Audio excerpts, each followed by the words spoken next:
It's starting at 10 hours, yes.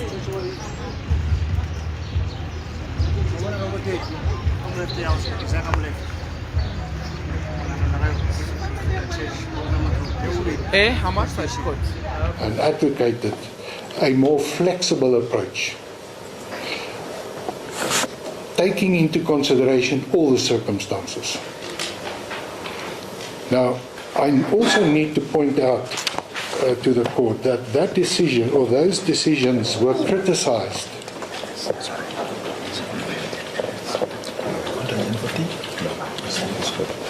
Yeah, Mr. Steele, I just want to indicate that you've got another 15 minutes to address us. Can we continue? Yeah. We'll continue and not adjourn for tea. I will comfortably make it, by the way. Those decisions, the Kutuane and the Trollop decisions, were criticized in the PN and another versus PN matter. It's referred to by the respondents in their heads of argument, and it's also, it should be, it's item 15. Item 15T128.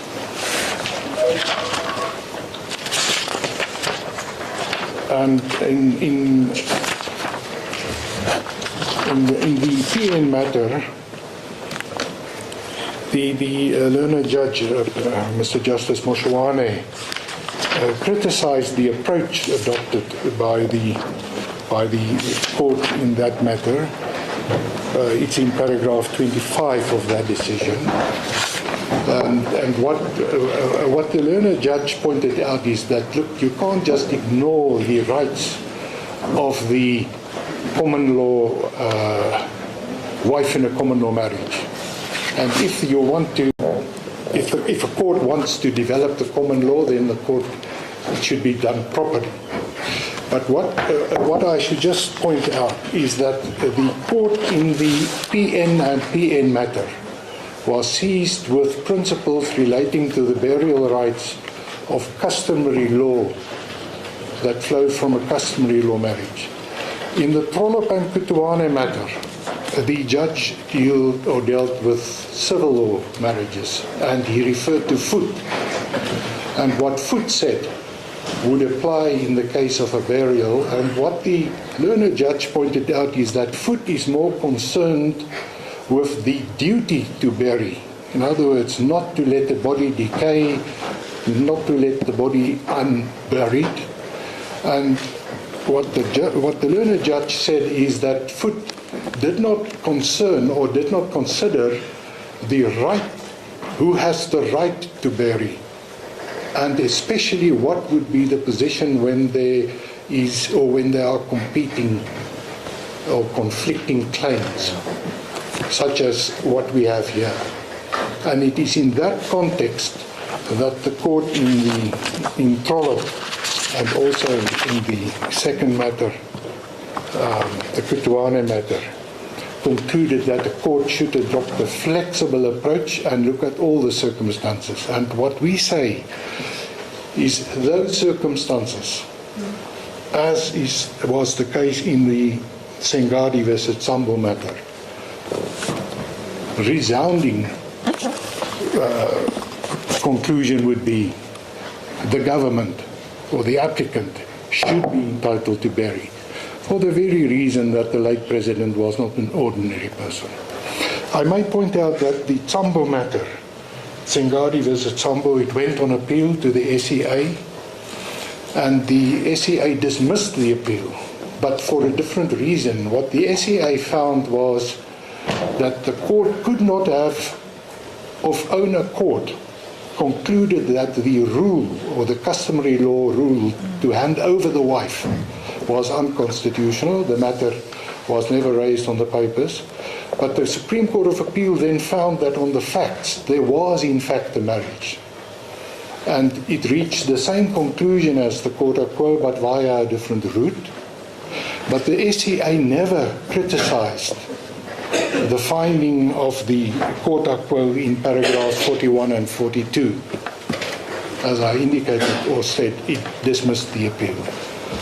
So what we say is that the principle in the Sengadi matter would accord with what was also found to be the proper approach by His Lordship Mr. Justice Fleming in the other two matters that I refer to. And it is also clear from that decision by His Lordship Justice Fleming that there is a difference of approach between what he referred to as the old Transvaal province and the position in the southern jurisdictions, in the Transkei and Eastern Cape, where they give preference to the rights of the surviving spouse or the heirs. And we contend that the approach by Fleming and also in Sengadi should be followed and should be adopted. That concludes my address to you on the merits. I just need now to deal with the condonation application and then the application to strike out. Briefly, please. Dealing with the condonation first. What the respondents seek to do is to introduce a counter application at a late hour, late in the day, so to speak. And the counter application is peculiar because what they seek to do is they want to introduce, and they say they do it on the basis of the facts already put before court in the answering affidavit, is to declare the agreement, which we have now indicated as its basis in FAA 7, to declare it void based on a misrepresentation, fraudulent, alternatively negligent. And then they also say, well, there are two further grounds on which we seek to impugn or have the agreement be declared invalid, and that is firstly because it is impossible to fulfill, and secondly because it will draw or cause undue hardship. And in the answering affidavit to that counter application, what the applicants simply say is that there are no facts provided to support any of those contentions. But taking a step back, when you seek an indulgence, condonation, you need to fully explain your delay, you need to fully explain the full period, set out the reasons, and provide the court with a reasonable explanation. And what we say is that the respondent simply woefully failed to do that. They never particularize when they concluded the counter application should be brought. It is not clear on the papers what consultations they did. There are broad and generalized statements made that we consulted, and then we came to the conclusion that that we will file the answering affidavit, but they don't say what happened thereafter. It was on the 11th of June. So what we say is that an applicant for condonation should show good cause. It has two legs: a reasonable explanation, which we say is lacking. The second leg is that the application is not frivolous and it has prospects of success, and we say there are simply none because no facts are provided. The Constitutional Court says that ultimately it must be in the interest of justice, and we say under the circumstances that you have before you, interest of justice will never be served by granting condonation, which will lead to postponement of the matter. It will require further consultations, and that can simply not be permitted. The respondent or the applicant dealt with these issues in heads of argument. It is ZA, section ZA 02-6, where the heads of argument start, and we also refer you to the decision of the Constitutional Court. It is in the Van Wyk matter. Van Wyk versus Unitas Hospital. Those principles are well established, what the Constitutional Court says an applicant for condemnation should satisfy. So we say that there is no basis for the granting of condemnation, and it falls to be dismissed with costs. I will deal with the issue of costs just before I sit down. Then your Lordship has, and my lady has, the striking out application. And what the applicant says is that there are portions of the answering affidavit that are vexatious and scandalous, that serve only one purpose, and that is to paint the current president with a tar brush, and that is completely irrelevant to the matter at hand. Those allegations, because they are unsubstantiated, no facts were provided, we say we can't answer that.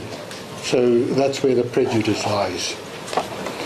And in the supplementary founding affidavit, those instances are listed, and I do not intend to go through and to read out each and every one of these offending portions. What I may just point out is by way of summary, it is in the heads of argument, paragraph 6.6. The offending portions are dealt with in 6.6.1 up to 6.6.16. So those are all instances of what we say is nothing more than political grandstanding and attempts to vex, and these allegations fall to be struck out. They are scandalous in the sense used by the Constitutional Court. Mr. Stoop, I really am battling to find that there is any prejudice to the applicant. If it is accepted, I'll just give by way of one example that the authorities refused the late president to travel to attend a conference. The authorities refused him permission to come to South Africa, as documented by the letters. So if they say that might have contributed to his early demise, where lies the prejudice? They are giving context here. My Lord, that particular allegation, if my memory serves, we do not seek to strike. What we do seek to strike is where there are references to persecution, that the president fled Zambia. Those allegations, we say, have no place here because they are simply not the truth. Well, there are no facts to back them up. And that's why we say they must be struck.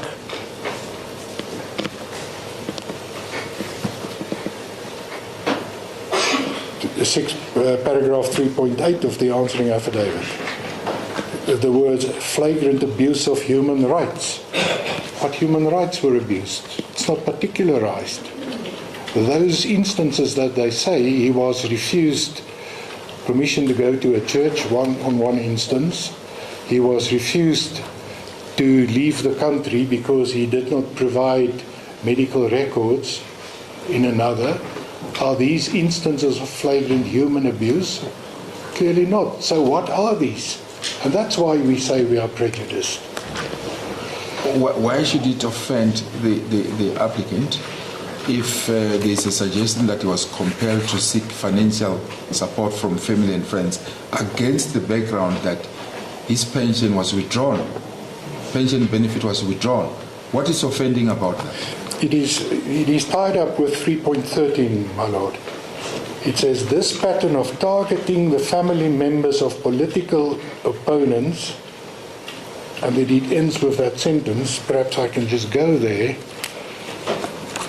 because you need to read these in context, in the broader context. So what they say is that there was a concerted effort on the part of the applicant to persecute. That's what they say, and that's what we say the applicant is prejudiced by. 3.13, if I may just go there.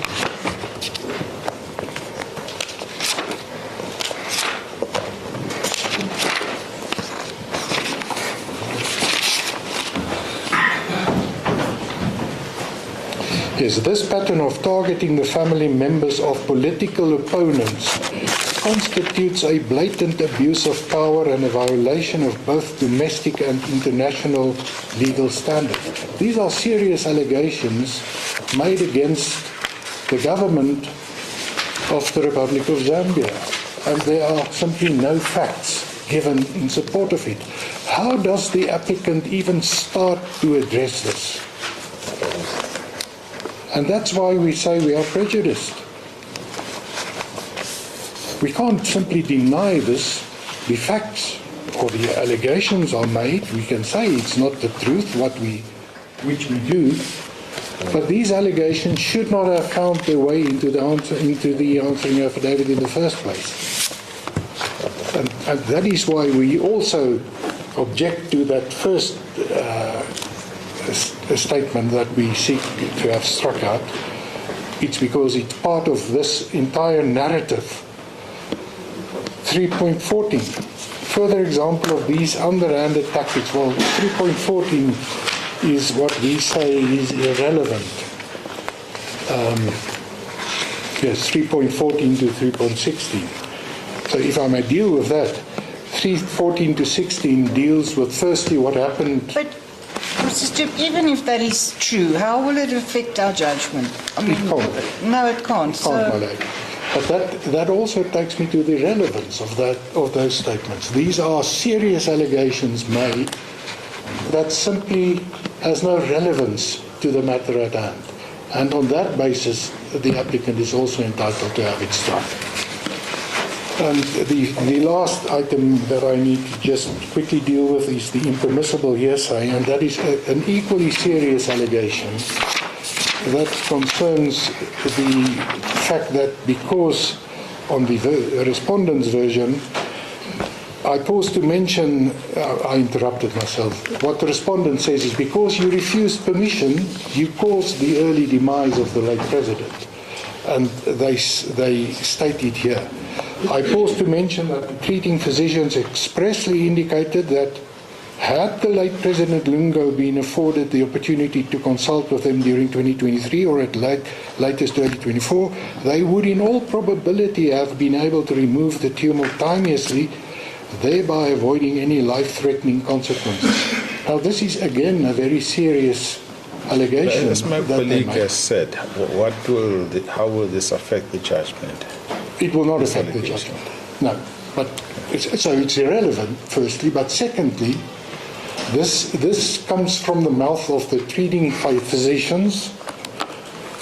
It's not confirmed, and it's the serious allegation that is made that simply depends on... So you are saying we should not attach any weight to those allegations? We can't attach any weight with it. Yes, we follow the argument. What we say, it should be struck. We are entitled to have it struck. It is irrelevant, it is impermissible hearsay, and we seek an order to that effect. Yes. My lords, my lady, that concludes the address. Costs? We seek costs, scale C, including cost of due counsel. Striking out, the normal cost is a punitive order. We seek a punitive order if you strike. Right, we seek. Thank you. 15 minutes.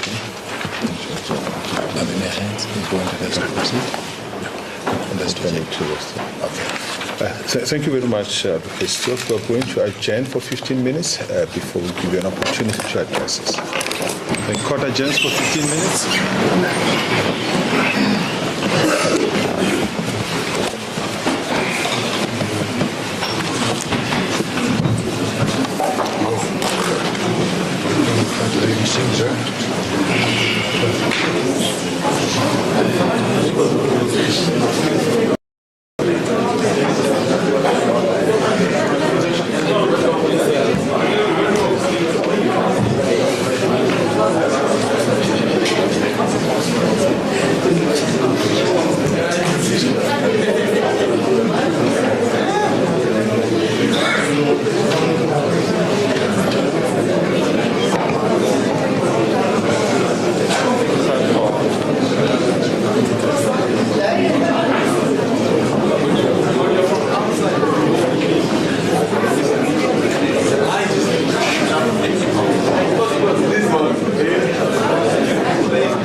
Thank you.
You can face here, ma'am.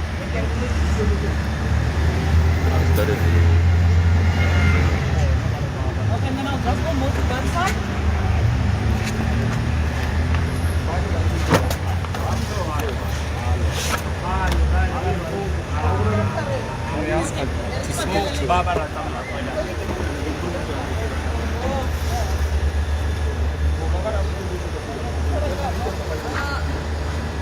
You also want to take a picture of this? apply.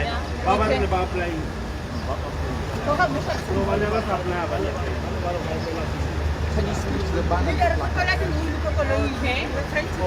I'm Lebogang Shaw, voting from Progressive Forces of South Africa. I'm the Secretary General of the organization, and next to me is Bonang Sepulwane, our national organizer. And we are appealing to the court to give a verdict where Mr. Edgar Lungu to be buried in his own country, Zambia. As Africans, we believe that soil is a very sensitive matter. When somebody passes on, a person needs to be reunited with his ancestors. So we really believe that Mr. Edgar Lungu must be buried in Zambia so that the people of Zambia can also properly mourn him as a person. Thank you very much.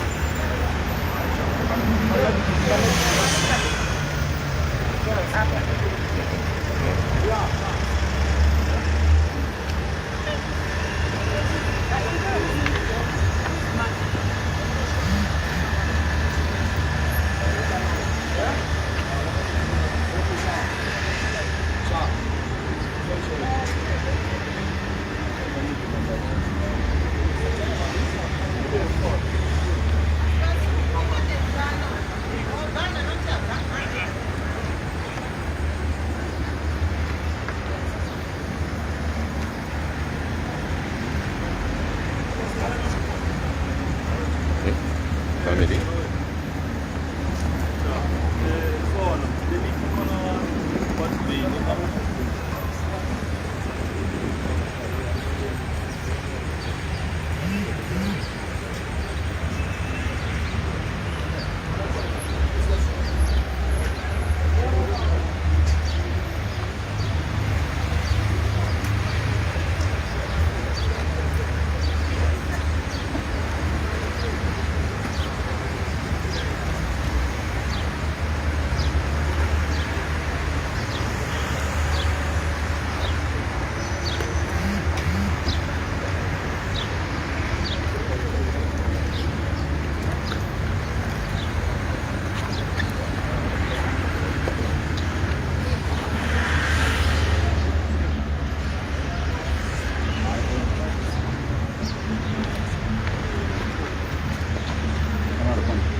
also get pictures from there. You should let's continue typing. Oh, Move together. Okay. Go to the network. No, but no.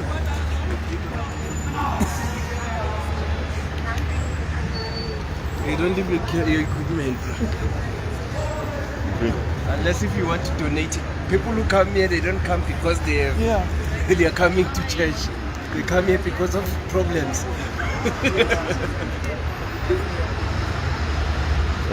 Can you help? No, but if I check out, it's nobody.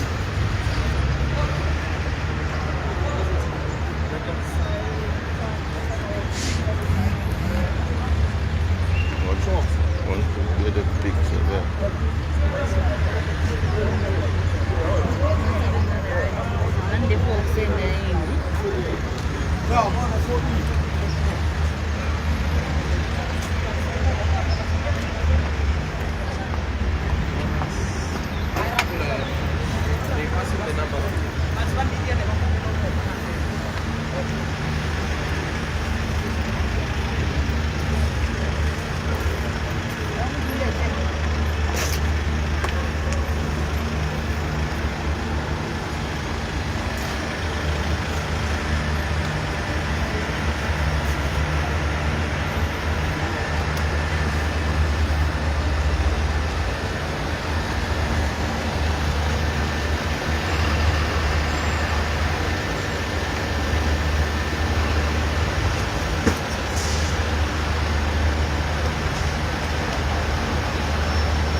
Find out to the child.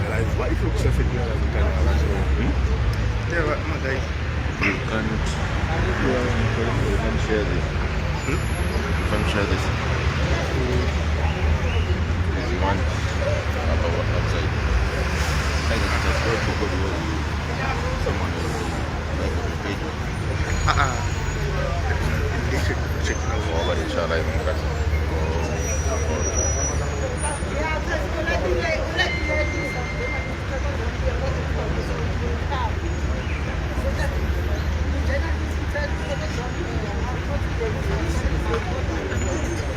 ready?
Catherine.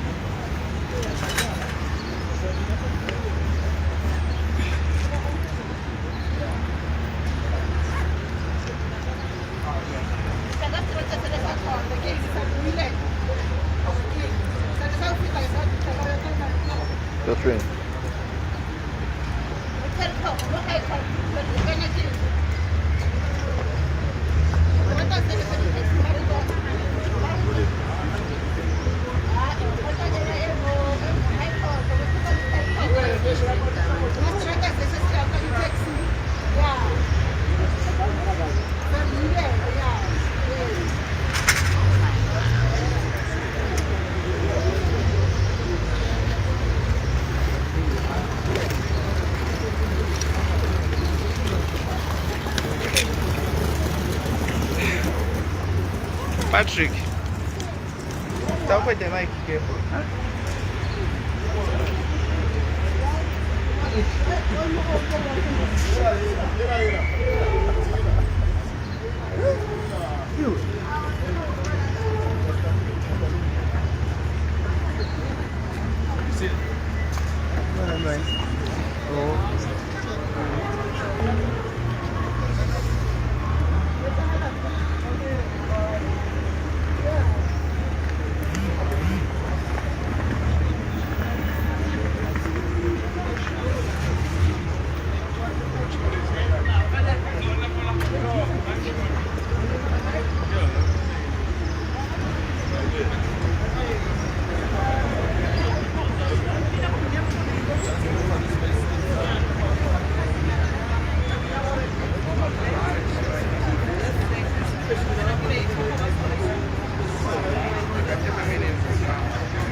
Jingle.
Siapa yang kita?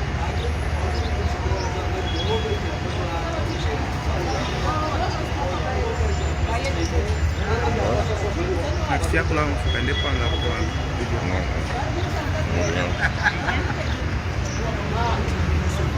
What's karya? Udah bisa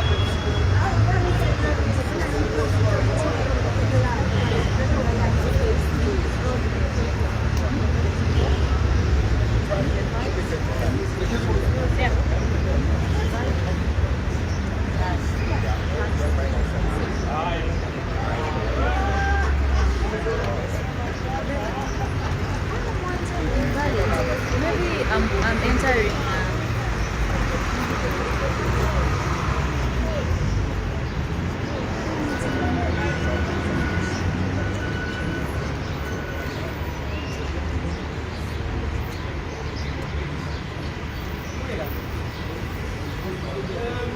Let me just show you.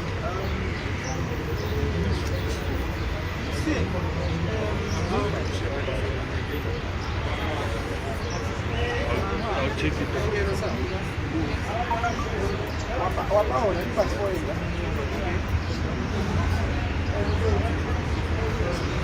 Oh, we are here at the court. Are you here at the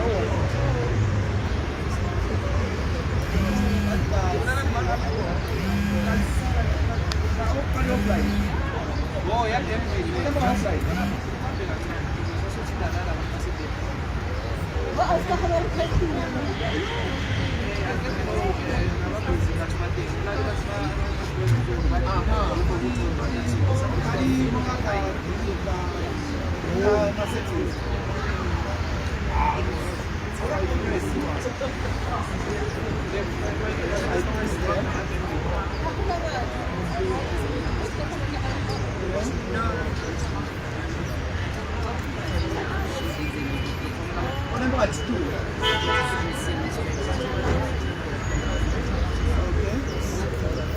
And then next word.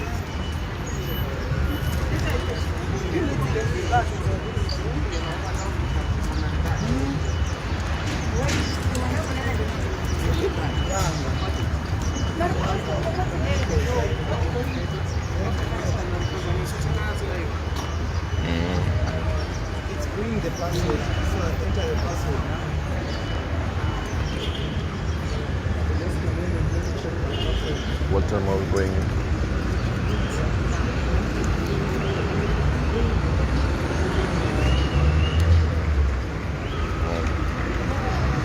I don't even know which court. Maybe you take me, then you come back.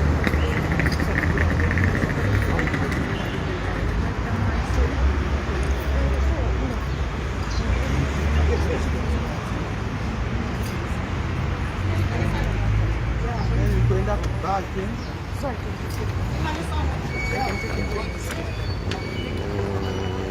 Maybe you can make mistake. Maybe you can make mistake. You can make mistake. Okay, then that back is on the system. What's the time? Are they offline? Don't bring it. Yeah, it has. It has. Okay. Take the train. Take the train. So that we have a better connecting it has. Again, put your net password. Yeah.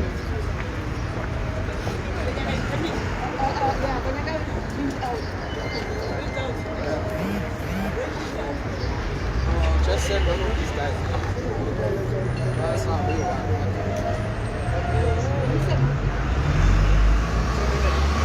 And then try accept. Or nkacha accept. In peleka kuchukuja kuri ma wifi yale. Just gone in.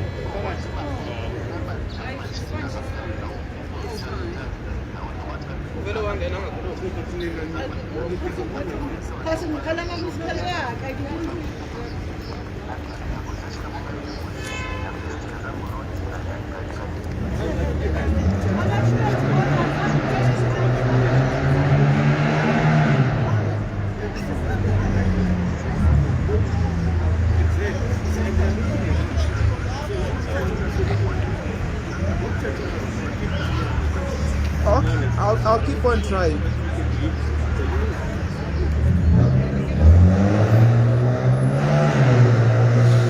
Okay, then I'll call you. Desire is a social.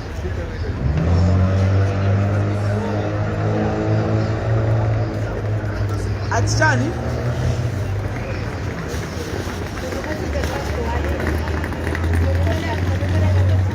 Ah, yes, I must know for you.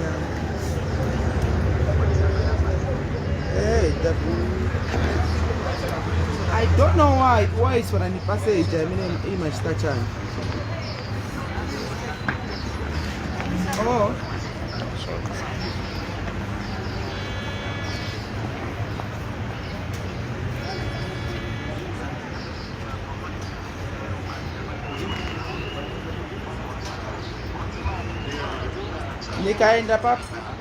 Nikaenda pa password pacha. Each time, ini pakasha peso charge on. Futhi apa ya bwele la show list manje.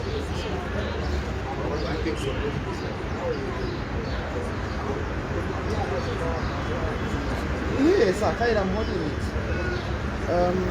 Yeah, so you are standing on your. So ballot I have pressed and then connect. Extra connect. But it's too good. You will have to.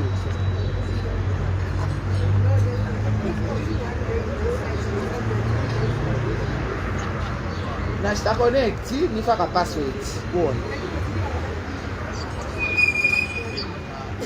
Ah, when WV something. Yeah.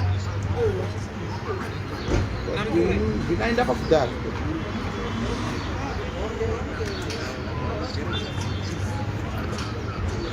A W V